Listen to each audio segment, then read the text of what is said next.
aprovação. Eu sou o Zé Boni, não se esqueça disso. E hoje, mais uma vez, estamos aqui no X da Atualidade. Esse programa especial, muito especial, porque você o torna especial. A cada semana, a cada quarta-feira, nós estamos aqui dando as principais informações do mundo e do Brasil, especialmente para você. E hoje, um dia muito especial, porque estamos recebendo a mais nova integrante da família X, a Sara, filha do nosso mestre Tiago Feitosa. Vem, Sarinha, vem fazer o X aqui com a gente. Então, gente, mais uma vez aqui com um tema que está aí bem recorrente na mídia, vamos falar sobre nacionalização ou estatização. Só para entendermos aqui, estamos falando do mesmo tema. Qual a importância desse tema para a gente? A gente parte, na verdade, aqui da Segunda Guerra Mundial, ou a partir do fim dela, né? Só para entendermos.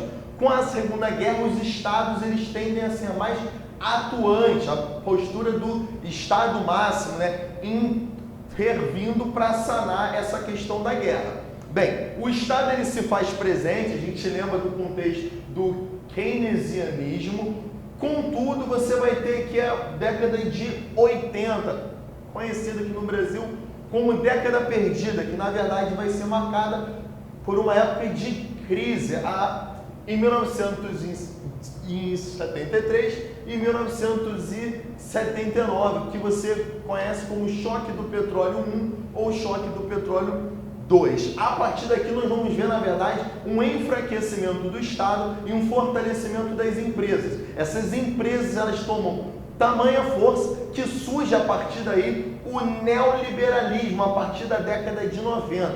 As figuras marcantes aqui pra gente, né, vão ser a Margaret Thatcher no Reino Unido e Ronald Reagan, né, nos Estados Unidos, que já começa a se falar do tal de consenso de Washington. Pessoal, qual é a importância desse consenso de Washington que todo ano está caindo na sua prova? Ele, na verdade, rege, né, regrinhas para que os estados se alinhem. Então, você lembra que eles precisam estar seguindo a nova ordem mundial. Entre essas regras, nós vamos ter amplas privatizações e a ideia de um estado mínimo, ou seja, os estados eles devem vender suas empresas, passarem ela para o capital privado e o estado ele perde a sua força dentro dessa nova lógica. E quem é que toma conta? As empresas, ou seja, as transnacionais.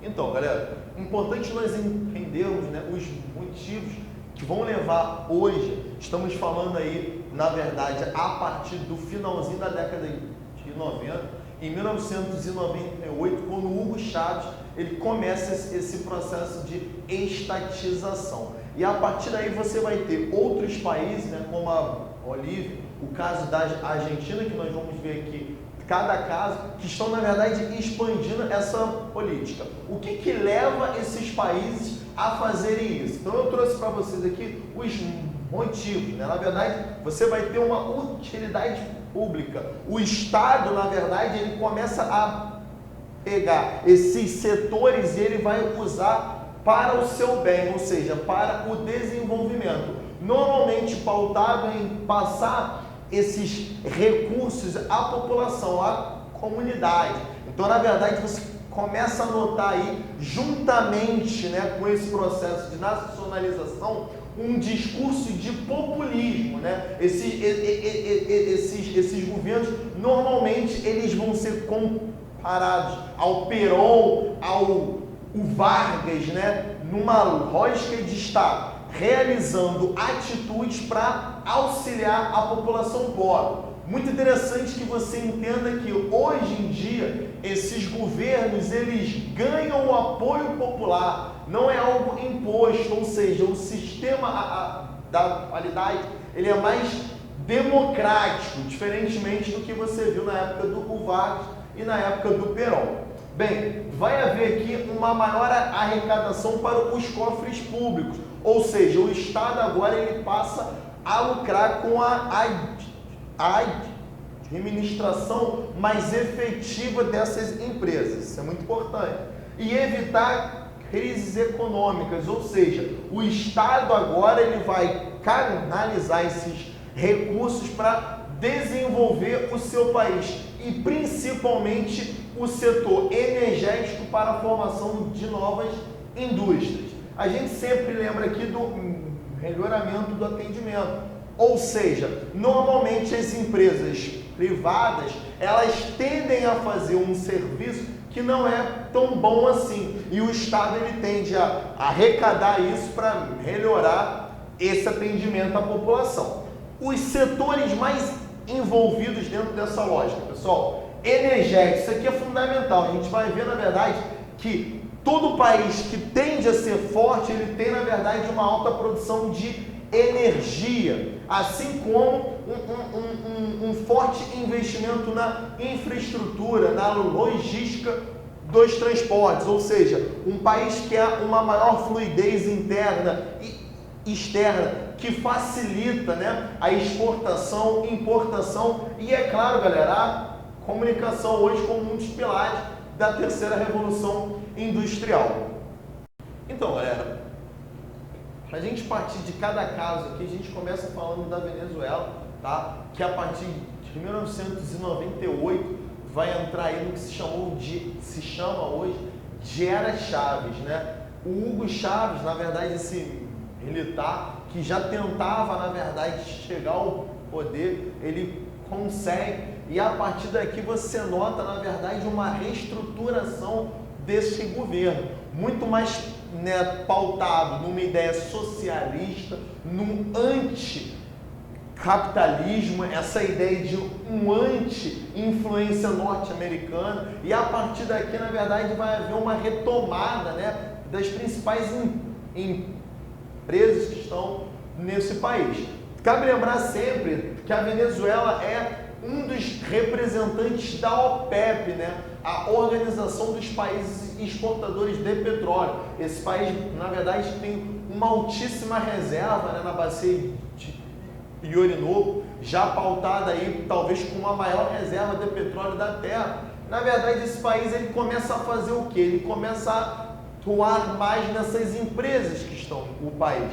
E a gente nota aqui, ó, um aumento de 16% dos royalties sobre as empresas que são produtoras dos hidrocarbonetos, ou seja, você vai ter que, na verdade, um aumento da arrecadação para o Estado. E Hugo Chávez ele investe esse capital em reduzir o que é a pobreza do seu país. O governo dele vai trazer de 50% para 25%, uma queda abrupta aí. Nós vamos ter um aumento de 50% de impostos sobre os lucros, ou seja, as empresas agora elas não podem mais enviar completamente seus lucros para o seu país natal, elas precisam reinvestir no seu país. A verdade é uma forma desse Estado estar mais controlando essas empresas. E a PDVSA, né, que é Petróleo da Venezuela, Sociedade Anônima, ele passa a ter o comando sobre todas as empresas produtoras de petróleo que atuam no país, tendo pelo menos 51% das ações dessas empresas mistas. Ou seja, o estatal ele se torna mais forte do que o capital externo. O mesmo vai ser feito aqui, na verdade, uma ideia de admiração. O Evo Morales na Bolívia, ele tende aí a seguir os passos do Hugo Chávez. E ele começa já em 2006, né, um ano após a sua entrada, ele já começa privatizando a Petrobras, sobre a produção do gás e da refinaria. Na verdade, foi uma época que chocou o Brasil e ficamos aguardando aí, né, o que o Lula faria e, na verdade, ele achou que eles estavam fazendo a coisa certa, sempre com o apoio da Venezuela. Isso é importante lembrar. A Repsol YPF da Espanha, né, juntamente com o capital argentino, também vai ser estatizada. E hoje já se fala da BRICS Gás e Petróleo, né, do Reino Unido, que pede as ações dentro desse estado frente aí a um governo mais forte do Evo Morales no seu segundo mandato e que se faz presente nessa empresas que antes estavam sobre o capital externo. Então, pessoal, vamos agora a esse último caso, na verdade, que vem chamando bastante a atenção da gente, que é o caso argentino, né? A gente sabe que a Argentina, na verdade, está há 11 anos, né, sobre o governo da família Kirchner, né? Você vai ter o Nestor e hoje a nossa amiga Cristina, que na verdade provocam aqui uma instabilidade muito grande nesse contexto do Mercosul.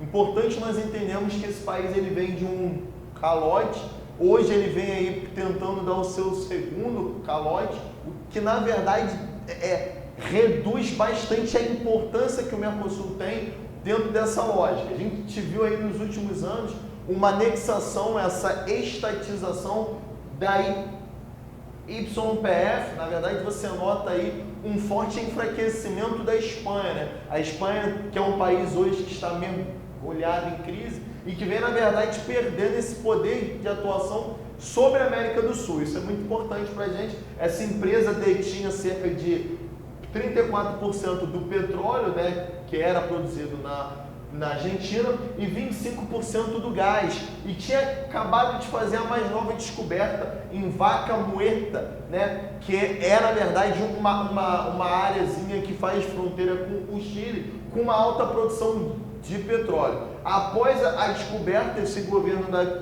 da Cristina foi lá e estatizou essa empresa, não permitindo mais que houvesse, né, realizações entre esses países. Então agora a empresa que explora esse petróleo, ela é uma empresa da Argentina. Isso é muito importante para a gente. Como é que isso pode cair na prova, Zé? Ele pode pedir para você os motivos, como nós já apresentamos, os países que estão fazendo parte, as empresas, o ano e as datas você esquece, mas ele pode falar sobre as consequências disso. Então, na verdade, você nota rapidamente uma redução dos investimentos externos. Os países vão deixar de investir na Venezuela, na Bolívia, na Argentina, porque na verdade você vai aumentar o risco país. Ou seja, esses países eles podem a qualquer hora tomar a sua empresa e as empresas elas não vão mais estar nesse país.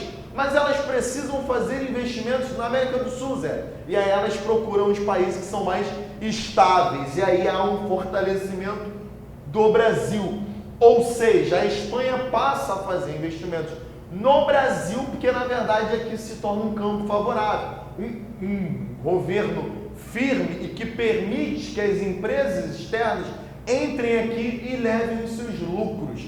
É uma crise dentro da lógica do Mercosul. A gente sabe que, aí que o segundo país mais forte é a Argentina e o terceiro mais forte é a Venezuela. São países, na verdade, que tendem hoje a criar uma espécie de suspeita sobre esses investimentos externos. Então, na verdade, dentro da lógica interna, a Petrobras ela fica forte. O ano passado, ela voltou a fazer investimentos na Bolívia hoje, né? Ou seja, 7 anos após a perda, né, da sua empresa, a estatização, a Petrobras ela já volta ali, na verdade, a fazer investimentos, até buscando uma aproximação desse país junto à lógica do Mercosul.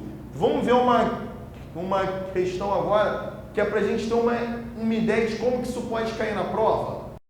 Então, galera, a gente pegou aqui para vocês um material ótimo da Unesp, tá? Que trabalha, na verdade, com esse contexto da América Latina. Ele trabalha aqui para a gente com um textozinho do nosso amigo Eduardo Galeano, né? Do livro dele, que é um best-seller, que se chama As Veias Abertas da América Latina.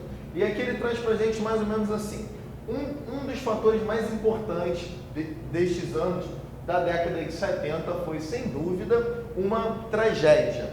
A insurreição militar, que em 11 de setembro de 1973 derrubou o governo democrático de Salvador Allende e mergulhou o Chile num banho de sangue. Na verdade, ele está falando aqui do início da ditadura chilena. Na verdade, nesse período, assume aqui o Pinochet, né? Augusto Pinochet, que fica no governo até 1990. Esse período, na verdade, vai ser muito parecido aí com a lógica em que o Brasil se passava. Você vai ter uma expansão dessa influência norte-americana para as Américas, né? Na verdade, tentando anexar essa sua periferia imediata, como uma tentativa de impedir que nas Américas houvesse esses levantes socialistas, né? Então você vai ter na Argentina Perón, aqui no Brasil